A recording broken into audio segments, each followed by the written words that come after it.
গল্পের শুরুতেই আমরা একটা রহস্যময় দ্বীপ দেখতে পাই। একটা ছোট দল সেখানে কোনো কিছু খুঁজতে এসেছিল। হঠাৎ তাদের ভেলায় একটা সাপ উঠে আসে। তাদের সাথে থাকা স্থানীয় লোকটি তখন নিষেধ করে সাপটিকে মারতে, কারণ সে বিশ্বাস করত যে এতে সর্পদেবতা রুষ্ট হবেন।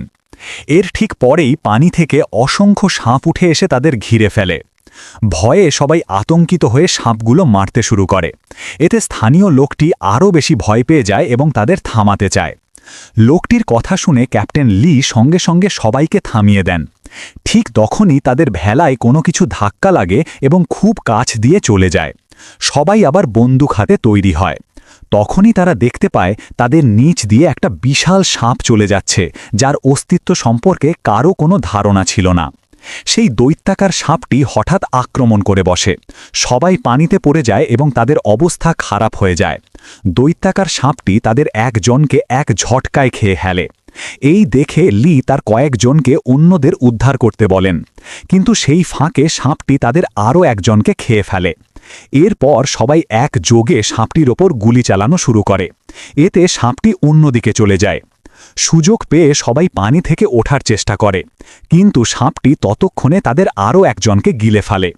এরপর সবাই জীবন বাঁচাতে জঙ্গলের দিকে ছুটতে থাকে, কিন্তু সেই দৈত্যাকার সাপটি তখনও তাদের পিছু ছাড়েনি। কিছু দূর গিয়ে সবাই একটা বড় পাথরের আড়ালে লুকিয়ে পড়ে। সাপটিও তাদের পিছু করতে করতে সেখানে আসে, কিন্তু কাউকে খুঁজে না পেয়ে ফিরে যায়।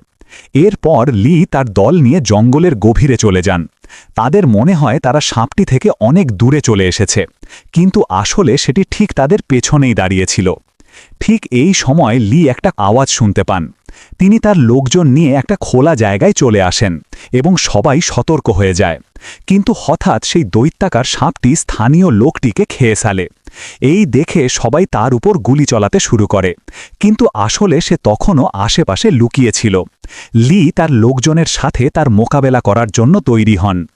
হঠাৎ সাপটি লির ওপর হামলা করার চেষ্টা করে, কিন্তু ক্যাপ্টেন লি কোনো মতে নিজেকে বাঁচিয়ে নেন এবং তার বড় ছুরি দিয়ে সাপটির পেট জখম করে দেন। এতে সাপটি রেগে গিয়ে তাদের আরও একজনকে আক্রমণ করে গিলে ফেলে। বাকিরা আবার সাপটিকে গুলি করার চেষ্টা করে, কিন্তু সে তার লেজ দিয়ে তাদের ওপর হামলা করে। এই সব দেখে চাও সেখান থেকে পালাতে শুরু করে। সাপটি তাকে মারার জন্য তার পিছু নেয়।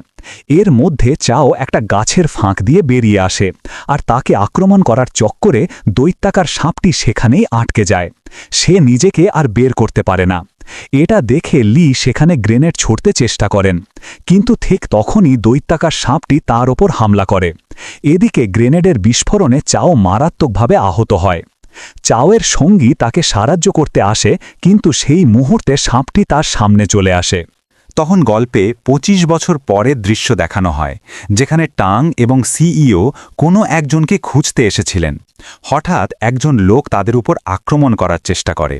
তখন টাং তাকে ক্যাপ্টেন লিয়ের লকেট দেখান। এরপর আমরা জানতে পারি যে টাং আসলে লিয়ের মেয়ে এবং এই